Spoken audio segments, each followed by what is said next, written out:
Good morning વિદ્યાર્થી મિત્રો. Takshashila education સિસ્ટમમાં આપ સર્વેનું સ્વાગત છે. હવે સંક્ષેપીકરણ આજના આપણા ટૉપિક છે કે જેની હું તમને વિસ્તૃત સમજૂતી આપીશ. તો એક છે સંક્ષેપીકરણ, વિચાર વિસ્તાર કે અર્થ વિસ્તાર, અહેવાલ લેખન અને પત્ર લેખન. તો આ ચાર જે વિષય વસ્તુ જે છે, જે ટૉપિક છે, એને હું તમને વિસ્તૃત સમજૂતી આપીશ કે કઈ રીતના એને તમારે લખવાના છે, કઈ રીતના તમારે એ વિષય વસ્તુને બરોબર રીતે ગોઠવીને વિષય વસ્તુને અનુસંધાને જે પણ તમને શીર્ષક આપેલું હોય તો એના અનુસંધાને તમે કઈ રીતના લખશો એ બાબતની હું તમને વિસ્તૃત સમજૂતી આપીશ. તો સૌથી પહેલાં સ્ક્રીન ઉપર તમે જોઈ શકો છો કે સંક્ષેપીકરણ. તો વિદ્યાર્થી મિત્રો, તમારું જે પ્રશ્ન પેપર હશે તો એ પ્રશ્ન પેપરની અંદર એક પેરેગ્રાફ આપેલો હશે અને એ જે પેરેગ્રાફ આપેલો હશે એની ઉપર સૂચના લખેલી હશે કે નીચેના ફકરાનું એક તૃતીયાંશ ભાગમાં સંક્ષેપીકરણ કરી યોગ્ય શીર્ષક આપી અને ફરીથી લખો. તો ઘણી વખતે કેટલાક વિદ્યાર્થીઓ એવી ભૂલો કરી બેસતા હોય છે કે એ જે પેરેગ્રાફ આપેલો છે તો આપણે આમ પણ એવી રીતના ટેવાયેલા છીએ કે બને એટલું લાંબુ લખવાનું અને માર્ક્સ સારા મળે, આવી એક મનની ગ્રંથિ આપણા મગજની અંદર બંધાઈ ગયેલી છે. તો અહીંયા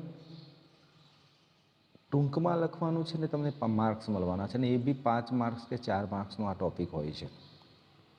તો અહીંયા વાત એ જ કરેલી છે કે સંક્ષેપ એટલે કે ટૂંકમાં લખવાનો છે.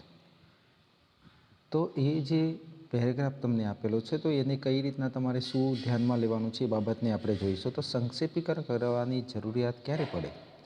ગાંધીજીની આત્મકથાની સંક્ષિપ્ત આવૃત્તિ સૌપ્રથમ જોઈએ ત્યારે સવાલ થયેલો કે જો કે લેખકને વાતને તેની અભિવ્યક્તિ અને તેને પૂરી પાડેલી માહિતીને ટૂંકમાં અથવા તો ટૂંકી કરવાની જરૂર પડે અને છતાં એ રચનાનું મૂળ કલેવર ન બદલાય એવું સંક્ષેપીકરણ હોવું જોઈએ. તો કોઈ પણ એ જે પેરેગ્રાફ તમને આપેલો છે તો એ પેરેગ્રાફ આપેલો છે તો એ પેરેગ્રાફ જે વ્યક્તિ અથવા તો જે નિરીક્ષક અથવા તો જે પરીક્ષક એ પેરેગ્રાફ વાંચતો હોય ત્યારે એને એવું ન લાગવું જોઈએ કે આને અમુક લીટીઓ વિષય વસ્તુ બંધ બેસતો હોવું જોઈએ. એની અંદર કોઈપણ પ્રકારનું આમ આપણને એવું લાગે કે આ પંક્તિ અહીંયા ક્યાંથી અચાનક જ આવી ગઈ, આવું વિષય વસ્તુ આમાં ક્યાંથી આવી ગયું એવું લાગવું જોઈએ નહીં. પરંતુ એ વિષય વસ્તુ એ રીતના હોવું જોઈએ કે એને સમજી શકાતું હોય અને બંધ બેસતું હોવું જોઈએ કે શરૂઆતથી જ્યાં સુધી એ જે પેરેગ્રાફ જે છે એને જે વાચક જે છે એ વાચક અથવા તો જે પરીક્ષક અથવા તો નિરીક્ષક જે છે એ જુએ તો એને ચોક્કસપણે લાગવું જોઈએ કે ના, આ બરોબર લખ્યું છે અને વિદ્યાર્થીને સંક્ષેપીકરણની માહિતી જે છે એ બરોબર રીતે એને સમજાઈ ગયેલી છે. તો મિત્રો, એનો પ્રથમ ટૉપિક જોઈએ કે એને કઈ બાબત આપણે ધ્યાનમાં રાખવી જોઈએ. તો સંક્ષેપીકરણ કરતી વખતે મૂળ ગદ્ય કે તેનો પરિચ્છેદનો મૂળ ભાવ સચવાવવો જોઈએ અને તે ઓછામાં ઓછા શબ્દો દ્વારા કહેવાવું જોઈએ. વળી સંક્ષેપીકરણના અથવા તો સંક્ષેપના પરિણામમાં ભાષાની શુદ્ધિ પણ પૂરેપૂરી જળવાવી જોઈએ. હવે અહીંયા વાત શું કરી છે? તો સંક્ષેપીકરણમાં જે વિષય વસ્તુ જે છે એ તમારે પહેલાં તો પેરેગ્રાફ જે આપેલો હોય અને શાંતિથી એક મને, આપણે ઘણી વખત એવી ભૂલ કરી બેસતા હોય છે અથવા તો ઘણા બધા વિદ્યાર્થીઓ કે સમય હોય છે તો પણ એ વિદ્યાર્થીઓ શું કરતા હોય છે કે એ ચાલુ જ રાખતા હોય છે અને ફટોફટ જ એ ઉતાવળ કરતા હોય છે અને લખી દેતા હોય છે. તો મિત્રો, એ રીતના નથી કરવાનું. પહેલાં આ પેરેગ્રાફ જે આપેલો છે એને શાંતિથી વાંચવાનો છે અને ત્યારબાદ એ આપણે એ જે પેરેગ્રાફ આપેલો છે એને બરાબર વાંચી અને ત્યારબાદ આપણે એ પેરેગ્રાફને સમજવાનો છે કે ક્યાંથી હું એને શોર્ટ કરીશ અથવા તો ક્યાંથી હું એને ટૂંકમાં વર્ણન કરીશ અને કઈ કઈ લીટી હું આની અંદરથી લઈશ કે જેથી કરીને વિષય વસ્તુ જે છે એ પકડાઈ રહેશે. બરાબર. અને પહેલાં તો આપણે એ પેરેગ્રાફને બરાબર વાંચીએ અને પહેલાં તો આપણે શીર્ષક એનું મથારું એ નક્કી કરવાનું છે કે આ જે પેરેગ્રાફ જે છે, ફકડો જે છે, એનું શીર્ષક શું આવશે. તો એ શીર્ષકને પહેલાં લખવાનું થશે ને ત્યારબાદ આપણે એ વિષયને અનુસંધાને જે વિસ્તૃત માહિતી આપી છે એને આપણે શોર્ટમાં એટલે કે ટૂંકમાં આપણે વર્ણવવાની છે અને એવી રીતે વર્ણવવાની છે કે એનું વિષય વસ્તુ વિખાઈ ન જાય, એનું વિષય વસ્તુ બદલાઈ ન જાય. ત્યારબાદ સંક્ષેપીકરણના કદનો આધાર મૂળ લખાણના પ્રકાર અને સંક્ષેપના હેતુ પર રહે છે. ઘણી વખત ઘણા શિક્ષકો પણ એવી રીતના તમને વિદ્યાર્થીઓને કહી દેતા કે તમારે 3-4 લીટી લખી દેવાની, પરંતુ એવું બનતું હોતું નથી. ઘણી વખતે એ સંક્ષેપીકરણ 10-12 લીટીમાં હોય તો આપણે એ રીતના લખવું પડતું હોય છે. ઘણી વખતે 15-17 લીટીમાં હોય એ સંક્ષેપીકરણનો પેરેગ્રાફ તો આપણે એ રીતના લખવું પડતું હોય છે. તો એ જે ફકડો તમને આપેલો છે, પેરેગ્રાફ આપેલો છે, તો એને પહેલાં તમારે એનો આખું એ કેટલી લીટીઓ આપેલી છે, કેટલી લાઈન આપેલી છે અને એને સમજી વિચારી અને પછી એ સંક્ષેપીકરણને તમારે લખવાની શરૂઆત કરવાની. તો એ રીતે એવું નક્કી નથી હોતું કે આટલી લીટી અથવા તો આટલી લીટી આપણે લખી જ દેવાની હોય. એ જે પેરેગ્રાફ આપ્યો હોય એ પ્રમાણે આપણે લખવાનું રહે. ત્યારબાદ આપણે જોઈ શકતા હોઈએ છીએ કે વિચાર પ્રધાન તથા તત્વ ચર્ચાના કે શાસ્ત્રીય લખાણોના સંક્ષેપીકરણની મોકરાશ ઓછી રહે છે, જ્યારે બિનજરૂરી વિગતો અથવા શબ્દોને બહેલાવીને જે લખાણ શરૂ થયું હોય તેને સંક્ષેપ સહેલાઈથી થઈ શકે છે. ટૂંકમાં જે લખાણ અર્થની દ્રષ્ટિએ સઘન અને નિરૂપણની દ્રષ્ટિએ સંકુલ હોય ત્યાં આ પ્રકારની મોકરાશ ઓછી રહે છે. એટલે કે જ્યાં આગળ ઘણા બધા શબ્દો જે છે એ શબ્દો આપણને ખબર જ હોય છે કે એ શબ્દો જે છે એ વધારાના છે, જેથી કરીને આપણે આ બધી વસ્તુઓ જે છે એને ધ્યાનમાં લેવાની છે. ત્યારબાદ આપણે જોઈશું કે સંક્ષેપીકરણના મૂળ પરિચ્છેદનું લખાણમાં હાર્દ જળવાઈ રહેવું જોઈએ અને એને ટૂંકમાં આપણે જે મેં તમને પહેલાં જ વાત કરી એ પ્રમાણે કે એ વિષય વસ્તુ પકડાયેલું હોવું જોઈએ, એ વિષય વસ્તુ બદલાવું હોવું જોઈએ નહીં. તો હવે આપણે કઈ રીતના એને લખશું ઓછામાં ઓછા શબ્દોમાં, તો એની નીચે સમજૂતી આપેલી છે કે 1 નંબર, તો આપેલ ગદ્યખંડને બરાબર સમજાય એ રીતે શાંત મને એકાગ્રતાથી વાંચો અને તેનું તાત્પર્ય સ્પષ્ટ થાય તે માટે ફરીથી એકવાર એ ગદ્યખંડને વાંચી જાઓ. તો મેં તમને પહેલાં જ વાત કરી એ પ્રમાણે કે એ જે ફકડો આપેલો છે ને શાંતિથી તમારે વાંચવાનું છે, શાંત મને, અને પછી એ આપણને શું શીખ આપે છે એના અનુસંધાને આપણે શીર્ષક એક નક્કી કરવાનું અને ત્યારબાદ આપણે એને લખવાનો પ્રયત્ન કરવાનો. ત્યારબાદ હું તો એ રીતના કહું છું કે તમે જે લીટી લખવાના હોય એ લીટી નીચે તમે પેન્સિલથી અંડરલાઇન કરી દો અને પછી એ લીટીને તમે વાંચો તો તમને બંધ બેસતું લાગે છે, ત્યારબાદ તમે લખવાની શરૂઆત કરો. મૂળ ગદ્યખંડમાં મહત્ત્વના મુદ્દાઓ જુદા તારવા અને ક્યાંક કશું રહી જતું હોય તો નથી ને તેની ચકાસણી કરો અને મુખ્ય મુદ્દા નીચે પેન્સિલથી અંડરલાઇન કરી શકાય છે, મેં તમને કીધું એ પ્રમાણે. હવે સંક્ષેપીકરણ માટે જુદી જુદી પદ્ધતિઓ અપનાવી શકાય છે, જેવી કે પુસ્તક કે પાનામાં આપેલ ગદ્યખંડમાં રેખાંકિત એટલે કે લીટી દોરેલા કે ઘાટા અક્ષરે આપેલા શબ્દો કે શબ્દ સમૂહ માટે તે નીચે સૂચવવામાં આવેલા વિકલ્પમાંથી યોગ્ય શબ્દ પસંદ કરીને તેનો ઉપયોગ કરી અને સંક્ષેપ કરી શકાય છે. મૂળ પરિચ્છેદમાં તમને એમ લાગે કે જુદા જુદા વાક્યોને ભેગા કરવાથી વધારાના વિશેષણો અને ક્રિયા વિશેષણો કે ક્યારેક ક્રિયાપદો ટાળી શકાય તેમ છે, તો ત્યાં વાક્યોને ભેગા કરી સંક્ષેપ કરી તેનો પરિચ્છેદ લખી શકાય છે. મૂળ ગદ્યખંડને કે પરિચ્છેદમાં વધારાની વિગતોને તમે વિવેકપૂર્વક કાઢી નાખજો, જેવી કે ગદ્યખંડમાં વિચારને રજૂ કરવામાં દ્રષ્ટાંત કે ઉદાહરણો, અવતરણો કે દલીલો, અલંકારો કે સરખામણીઓ વગેરે. હવે મહત્ત્વની બાબત એ છે કે હું તમને એ વસ્તુ કહું તો એકની એક લીટી જે છે એ તમારે વારે ઘડીએ અંદર રિપીટ થતી હોય, વારે ઘડીએ એકનો એક શબ્દ જે છે એ અંદર આયા કરતો હોય, ત્યારે હંમેશા તમારે એક જ વસ્તુ વિચારવાની હોય કે તમારે એ જે વારે ઘડીએ રિપીટ થતી લીટી હોય ને એને તમારે ક્યારે પણ લખવાની ન હોય. તો આ બધી વસ્તુઓ તમારે ખાસ ધ્યાનમાં લેવાની છે કે સૌથી પહેલાં તો સંક્ષેપીકરણ, એટલે કે સંક્ષેપીકરણ એક એવો ટૉપિક છે કે જે બીજા ધોરણમાં ભણતો વિદ્યાર્થી પણ એ લખી શકતો હોય છે, કારણ કે અંદર જોઈને લખવાનું હોય છે. તો સંક્ષેપીકરણમાં ખાસ ધ્યાન તમારે એ વસ્તુનું આપવાનું છે કે તમારે એને આ બધી મેં તમને જે માહિતી આપી એ બધી માહિતીઓને તમારે ધ્યાનમાં લેવાની છે. ત્યારબાદ એ જે ફકરો જે છે એ તમે એક તૃતીયાંશ ભાગમાં એટલે કે ત્રીજા ભાગમાં લખશો ને તો એ તમારે ફકરો જે છે એ સરસ મજાના સુંદર મજાના અક્ષરે તમારે લખવાનો થશે. અંદર પૂર્ણ વિરામ, અલ્પ વિરામ, અવતરણ ચિહ્ન એ કોઈ પણ વિષય વસ્તુ અથવા તો કોઈ પણ વસ્તુ જે આવે એને તમારે ખૂબ જ સાવધાનીપૂર્વક અને ચોકસાઈથી તમારે લખવાનું રહેશે. કોઈ પણ જગ્યાએ કોઈ વસ્તુ ચૂકી ન જાય અને અક્ષર તો ખાસ કરીને મોતીના દાણાના જેવા અક્ષર તમારે કાઢવા પડશે અને એ પ્રકારે તમારા સંક્ષેપીકરણમાં માર્કિંગ તમને મળશે.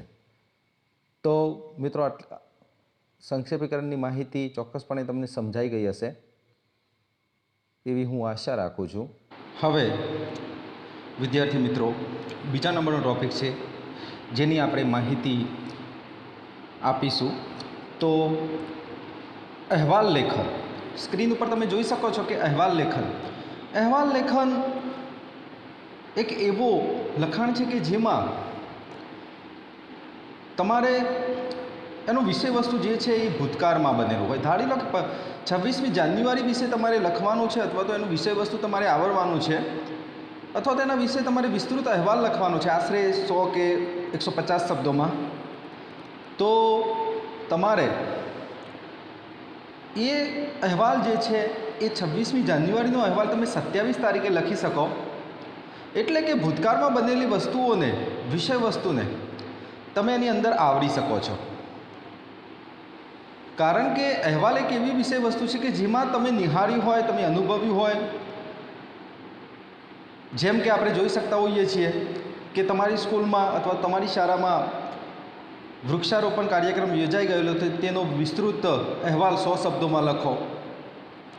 તમારી શાળામાં 26મી જાન્યુઆરીનો પર્વ ઉજવાઈ ગયો તો તેના વિશેનો અહેવાલ 100 શબ્દોમાં લખો.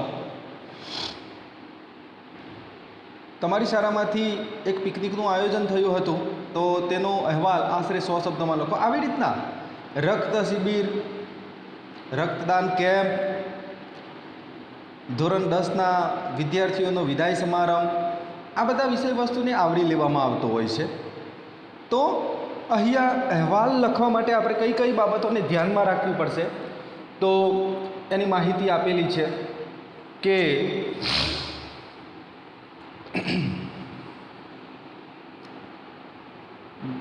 અહેવાલ લેખનનો મુખ્ય હેતુ કોઈ ઘટના કે પ્રસંગની તપાસ, અભ્યાસ, સંશોધન કે સંસ્થાના વહીવટનો કાયમી હિસાબ રાખવાનો છે.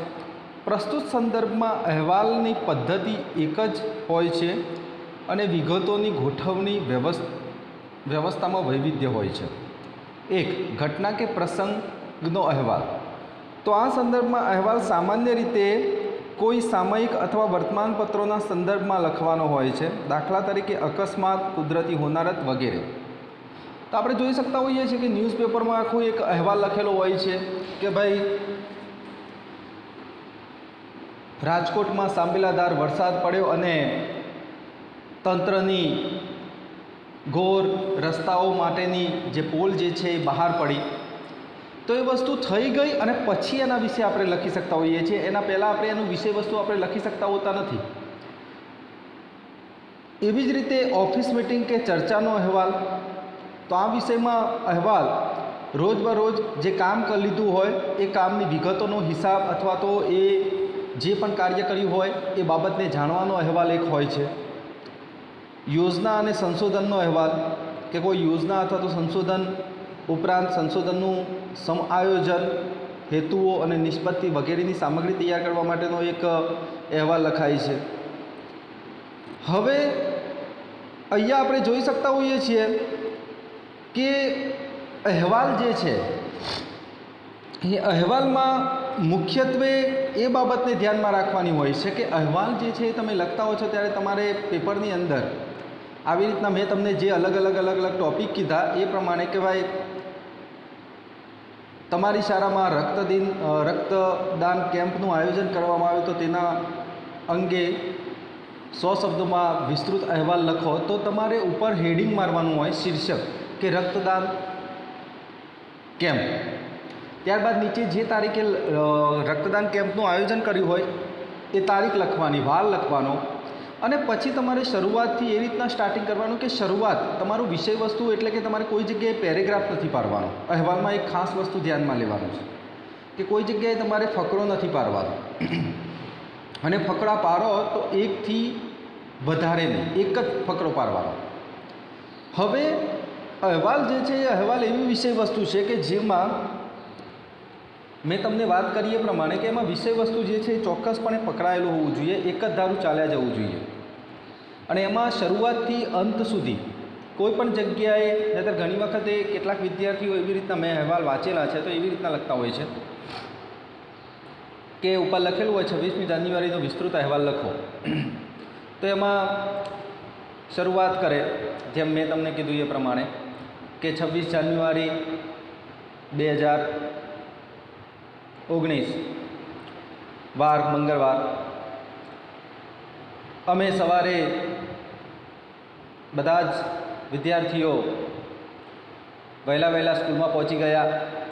અમારા શિક્ષકશ્રીએ અમને આગળના દિવસે કહ્યું હતું કે 7:45 પહેલાં તમારે 7:30 વાગે તમારે પહોંચી જવાનું સ્કૂલમાં, સ્કૂલના પટાંગણમાં તમે હાજર હોવા જોઈએ. તો અમે લોકો 7:20 શાળામાં પહોંચી ગયા હતા. શાળામાં પહોંચી ગયા ત્યાં આગળ બધા જ શિક્ષકો જે છે, ગુરુજનો જે છે એ પોતપોતાના કાર્યમાં મશગુલ હતા. કેટલાક વિદ્યાર્થીઓ આવી ગયેલા હતા, કેટલાક લોકો આવતા હતા. હવે મુખ્ય મહેમાન જે છે એ મુખ્ય મહેમાન આવી રહ્યા છે, રસ્તામાં છે, એવા અમારા આચાર્યશ્રી ફોન પર વાત કરતા હતા. ત્યાં આગળ ગયા ત્યારે અમે બધા જ વિદ્યાર્થીઓ શિક્ષકોને મદદ કરવા લાગ્યા, અને પછી જો સમય નિશ્ચિત કરેલો હતો એ સમય થવા આવે ત્યારે અમને બધાને પીટી શિક્ષક મહેશભાઈ રાવલ સાહેબ અમને લાઇનબદ્ધ ક્રમબદ્ધ રીતે ગોઠવી દીધા, અને પછી સરસ મજાનો કાર્યક્રમનો આરંભ થયો. મહેમાન શ્રી નારી સશક્તિકરણના મહિલા મોરચાના સભ્ય શ્રી વનિતાબેન રાઠોડ જે પોતે હાજર રહ્યા હતા, અને એમના વરદ હસ્તે કમ્પ્લેટ 8 વાગે ધ્વજવંદનનો કાર્યક્રમ યોજવામાં આવ્યો, અને ધ્વજ જે છે એ હવામાં ફરકાવવામાં આવ્યો, રાષ્ટ્રધ્વજને ફરકાવવામાં આવ્યો, અને ત્યારબાદ બહેનશ્રીએ પોતાનું ટૂંકું પરંતુ સરસ મજાનું પ્રવચન આપ્યું. આવી રીતે આપણે લખી શકતા હોઈએ છીએ, પરંતુ ઘણી વખત વિષય વસ્તુ કેવું થતું હોય છે, મહેમાન આવી ગયા હતા, શિક્ષકો આવ્યા નહોતા, વિદ્યાર્થીઓ આવતા જતા હતા, તો આ બધું વિષય વસ્તુ જે છે ને એ આખું બેઢંગું બની જતું હોય છે. તો વિષય વસ્તુને આપણે પહેલેથી છેલ્લે સુધી એક ક્રમબદ્ધ રીતે આપણે એને સાચવવાનું હોય છે. જો કોઈ પણ જગ્યાએ વેરવિખેર થઈ જાય તો એનું વિષય વસ્તુ આપણને બરોબર રીતે સમજાતું નથી હોતું, આપણને મજા નથી આવતી હોતી, અને જે વાચક જે છે એ વાચક પણ એ વિષય વસ્તુને સમજી શકતો હોતો નથી. કે અંતે અમે મીઠાઈ ખાઈને છૂટા પડ્યા, અને પછી અમારા શિક્ષકશ્રીએ ઉદ્બોધન શરૂ કર્યું. તો આ તો કેવું થઈ ગયું કે બધા વિદ્યાર્થીઓ ઘરે જતા, અને પછી શિક્ષક જે છે એ શિક્ષક પોતે બોલવા લાગ્યા, તો એ વિષય વસ્તુ બંધ બેસતું હોતું નથી. એટલે અહીંયા ક્રમ જે છે એ સચવાઈ રહેવો જોઈએ.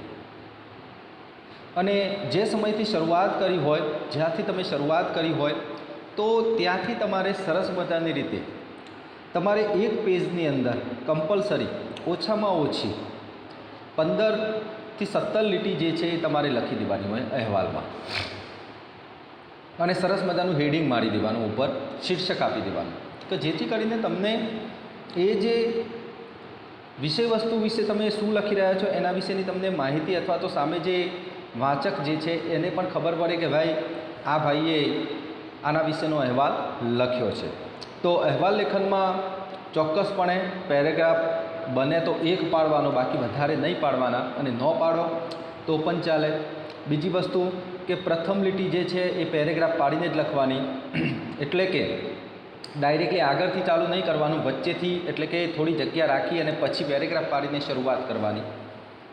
ત્યારબાદ આપણે ઘણી વખત કેટલાક વિદ્યાર્થીઓને જોતા હોઈએ છીએ કે આ લેખન વિભાગમાં સૌથી વધારે માર ખાઈ જતા હોય છે. એનું કારણ એક જ છે કે એમને લખવાની પદ્ધતિ નથી હોતી. પાછળ સાપોડિયું થતું હોય ને એવી રીતના આપણે લીટી દોઈએ તો સાપોડિયું થતું હોય ને એ રીતના નહીં.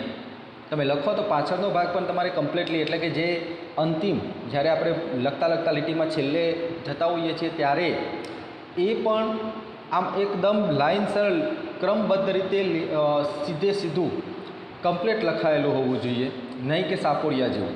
તો એ વસ્તુનું પણ ખાસ ધ્યાન રાખવામાં આવતું હોય છે, ખાસ જોવામાં આવતું હોય છે. જોડણીની ભૂલો ન હોવી જોઈએ, અને ગુજરાતીમાં તો ખાસ કરીને જોડણી ભૂલ જે છે એ સૌથી મોટામાં મોટી તમારી ભૂલ ગણાતી હોય છે, અને જેના કારણે ઘણી વખતે કેટલાય વિદ્યાર્થીઓ હોશિયાર હોય છે તો પણ એ માર ખાઈ જતા હોય છે, એટલે કે એમનું માર્કિંગ જે છે એ ઓછું આવતું હોય છે. તો અહીંયા અહેવાલ લેખન વિશેની તમને માહિતી મેં પૂરી પાડી, એના વિશે તમને ચોક્કસપણે કમ્પ્લીટલી સમજાઈ ગયું હશે. હવે સંક્ષેપીકરણની થોડી ઘણી હું તમને વાત કરું તો સંક્ષેપીકરણમાં પ્રથમ નંબર જે છે સંક્ષેપ કરવા માટે પસંદ કરેલ પરિચ્છેદ ગદ્યખંડને મેં તમને વાત કરી તે પ્રમાણે બરોબર રીતે ફરીથી હું રિપીટ કરું છું. જુઓ, સંક્ષેપીકરણ કારણ કે મોસ્ટ છે અને એકદમ રોકડિયા માર્કવાળો ટૉપિક છે, અને એટલા માટે હું ફરીથી તમને રિપીટ કરું છું કે સંક્ષેપીકરણની અંદર તમારે એ જે ગદ્યખંડ આપેલો છે, એ જે ફકરો આપેલો છે ને શાંતિથી એક ચિત્તે વાંચી લેવાનો છે ને વિષય વસ્તુને સમજવાનું છે, ને ત્યારબાદ એનું શીર્ષક શું આવે, હેડિંગ શું આવે એ તમારે લખવાનું છે, ને ત્યારબાદ એની અંદર તમને કઈ કઈ પંક્તિઓ, કઈ કઈ લીટીઓ, કઈ કઈ લાઈનો જે છે એ તમને સૌથી વધારે ગમે છે, વિષય વસ્તુને બંધબેસતી આવે છે, અને એવી રીતે તમારે લખવાનું છે કે વિષય વસ્તુ જે છે એ કોઈ પણ જગ્યાએ ખોરવાવું ન જોઈએ. બધી જ જગ્યાએ વિષય વસ્તુ જે છે એ ક્રમબદ્ધ રીતે ચાલવું જોઈએ. તો મિત્રો, અહીંયા મેં જે તમને માહિતી આપી એ માહિતી સંક્ષેપીકરણ અને અહેવાલ લેખનની આપી. ત્યારબાદ વિચાર વિસ્તારની વાત કરું તો વિચાર વિસ્તારમાં તમારે ખાસ કરીને એ વસ્તુનું ધ્યાન રાખવાનું છે કે વિચાર વિસ્તારમાં તમારે પંક્તિ આપેલી હશે તો એ પંક્તિને શાંતિથી તમારે એક બને વાંચી લેવાની, અને એ પંક્તિ તમને શું કહેવા માગે છે એનું વિસ્તૃત વર્ણન કરવાનું છે. તો તમારે પહેલાં પંક્તિ જે છે એ પંક્તિ, તો આપણે ધારી લો કે આળસ એ જીવતા મનુષ્યની કબર છે. તો અહીંયા આ પંક્તિ જે છે એ પંક્તિમાં આપણને વિષય વસ્તુ શું આપેલું છે કે આળસ એ જીવતા મનુષ્યની કબર છે. તો આપણે સમજી જવાનું હોય કે ભાઈ આ વિષય વસ્તુ જે છે એ વિષય વસ્તુની અંદર શું આવશે. તો આળસ વિશે કે જે માણસ આળસુ હોય છે અને એ આળસુ માણસ જે છે એ પોતાના જીવનમાં હંમેશા આળસ જ કર્યા કરતો હોય છે, અને જેના કારણે તો અહીંયા આપણે જોઈ શકતા હોઈએ છીએ કે આળસ એ જીવતા મનુષ્યની કબર છે. તો આળસુ માણસ વિશેની વાત કરેલી છે કે ભાઈ આળસ જે છે એ જીવનમાં, મનુષ્યના જીવનમાં એને ઘણો બધો પાછળ ધકેલી દેતા હોય છે. આળસુ માણસ જે છે એ જીવનમાં કોઈ દિવસ પ્રગતિ કરી શકતો હોતો નથી, એ હંમેશા કામચોરી કરતો હોય છે. તો પહેલાં એ પંક્તિ આપેલી છે, પંક્તિની પહેલાં તમારે સમજૂતી લખવાની છે કે આ પંક્તિ શું કહેવા માગે છે. તો 1 થી 1.5 લીટીની અંદર તમારે પંક્તિની સમજૂતી લખવાની છે કે ભાઈ આળસુ માણસ વિશેની કવિએ અહીંયા આપણને સમજૂતી આપેલી છે અને આળસુ માણસ કેવો હોય એના લક્ષણો દર્શાવ્યા છે. ત્યારબાદ પંક્તિનો અર્થ આપણે પહેલાં લખવાનો છે. પંક્તિનો અર્થ, તો પંક્તિ શું કહેવા માગે છે તો મેં તમને કીધું એ પ્રમાણે લખી દેવાનું. ત્યારબાદ પંક્તિની સમજૂતી, 2 લીટી છોડી અને નીચે લખવાનું પંક્તિની સમજૂતી. હવે પંક્તિની સમજૂતી જે છે 5 થી 6 લીટીમાં તમારે લખવાનું, જે રીતના મેં તમને આખું વિષય વસ્તુ કીધું એ પ્રમાણે કે આળસુ માણસ વિશેની વાત કરેલી છે કવિએ, અને અહીંયા આળસ જે છે એ આળસ માણસને હંમેશા અંદરથી કોડી ખાતી હોય છે, અને આળસુ માણસ જે છે કોઈ દિવસ પ્રગતિ કરી શકતો હોતો નથી. આળસુ માણસ જીવનમાં ક્યારે પણ કોઈ પણ જગ્યાએ એ સફળતા મેળવી શકતો હોતો નથી, અને હંમેશા એ પોતે પોતાના આળસના કારણે, પોતાના આળસુ સ્વભાવના કારણે કોઈ પણ કાર્ય કરવામાં એ હંમેશા દાઠિયા દેતો હોય છે. એ કાર્ય સફળતાપૂર્વક પાર પાડી શકતો હોતો નથી, અને હંમેશા એ પોતે કામ કરવા માટે બીજા લોકોને ધક્કા મારતો હોય છે અને પોતે સૂઈ રહેતો હોય છે. આળસુ માણસનું વ્યક્તિત્વ જે છે એ હાવ એકદમ ખરડાયેલું દેખાતું હોય છે અને કોઈ પણ વ્યક્તિ એના ઉપર વિશ્વાસ કરતું નથી હોતું અને એના ઉપર એક રૂપિયાનો પર કોઈ વિશ્વાસ કરવા માટે કે મૂકવા માટે તૈયાર નથી હોતો.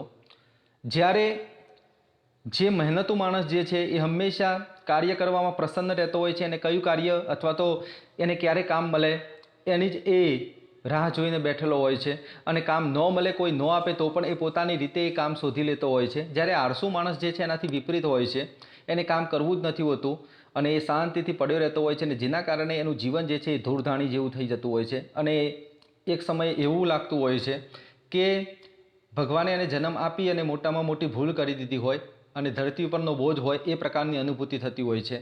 આળસુ માણસ જે છે એ આળસુ માણસ કેવો હોય છે તો જાણે મરણશૈયા ઉપર માણસને આપણે સુવડાવી દીધો હોય અને એ કશા જ કામનો ન હોય એ રીતનો આળસુ માણસ જે છે આખી જિંદગી જે છે એ પોતાની જિંદગી એમનેમ જ વિતાવતો હોય છે. એને દરેકે દરેક કામમાં એનું મોઢું બગડતું હોય છે. એ જીવનમાં કોઈ દિવસ પ્રગતિ કરી શકતો હોતો નથી, સાથે સાથે એ પોતાના પરિવારનું રક્ષણ પણ કરી શકતો નથી હોતો અને એના પરિવારનો ખર્ચ પણ નથી ઉઠાવી શકતો હોતો અને એ પરિવાર જે છે એ ગરીબાઈમાં જ ધકેલાઈ જતો હોય છે. એ કોઈ દિવસ આગળ આવી શકતો હોતો નથી. તો આવી રીતના આળસુ માણસ જે છે હંમેશા અધોગતિ કરતા હોય છે. પછી નીચે બોધ લખવાનો છે કે હંમેશા જીવનમાં પ્રગતિ કરવી હોય, હંમેશા જીવનમાં સફળતાના શિખરો સર કરવા હોય, હંમેશા જીવનમાં આપણે કંઈક લક્ષ્ય પ્રાપ્ત કરવું હોય તો આળસ જે છે એ જીવનમાંથી ખંખેરવી જોઈએ. શરીરની અંદર કોઈ પણ પ્રકારનું આળસ જે છે એ હોવી ન જોઈએ. તો આ પ્રકારને આપણે આખું એનું વર્ણન કરી શકતા હોઈએ છીએ અને આ રીતના તમારે લખવાનું છે કે પહેલાં પંક્તિનો અર્થ, પછી પંક્તિની સમજૂતી અને અંતમાં બોધ, પંક્તિનો બોધ. આ રીતના તમે લખશો 12 થી 15 લીટીમાં તો વિચાર કરો કે તમને એ 4 માર્ક્સનો અર્થ વિસ્તાર જે છે એ 100% તમને પૂરેપૂરા માર્ક મળશે વિચાર વિસ્તાર કે અર્થ વિસ્તારની અંદર. તો મેં જે તમને સમજૂતી આપી અર્થ વિસ્તાર વિશે કે વિચાર વિસ્તાર વિશે, અહેવાલ લેખન વિશે કે સંક્ષેપીકરણ વિશે, તો એમાં કોઈ પણ પ્રકારનો પ્રશ્ન હોય તો ચોક્કસપણે તમે મને જણાવજો. હું ચોક્કસપણે એ તમારો જે પ્રશ્ન જે છે એ પ્રશ્નનું આપણે સોલ્યુશન લાવશું અને ચોક્કસપણે આપણે એને બરોબર રીતે તમને સમજાવવાનો પ્રયત્ન કરીશું. ઓકે, અહીંયા આપણું લેક્ચર પૂરું થાય છે. ચલો બાય, ટેક કેર.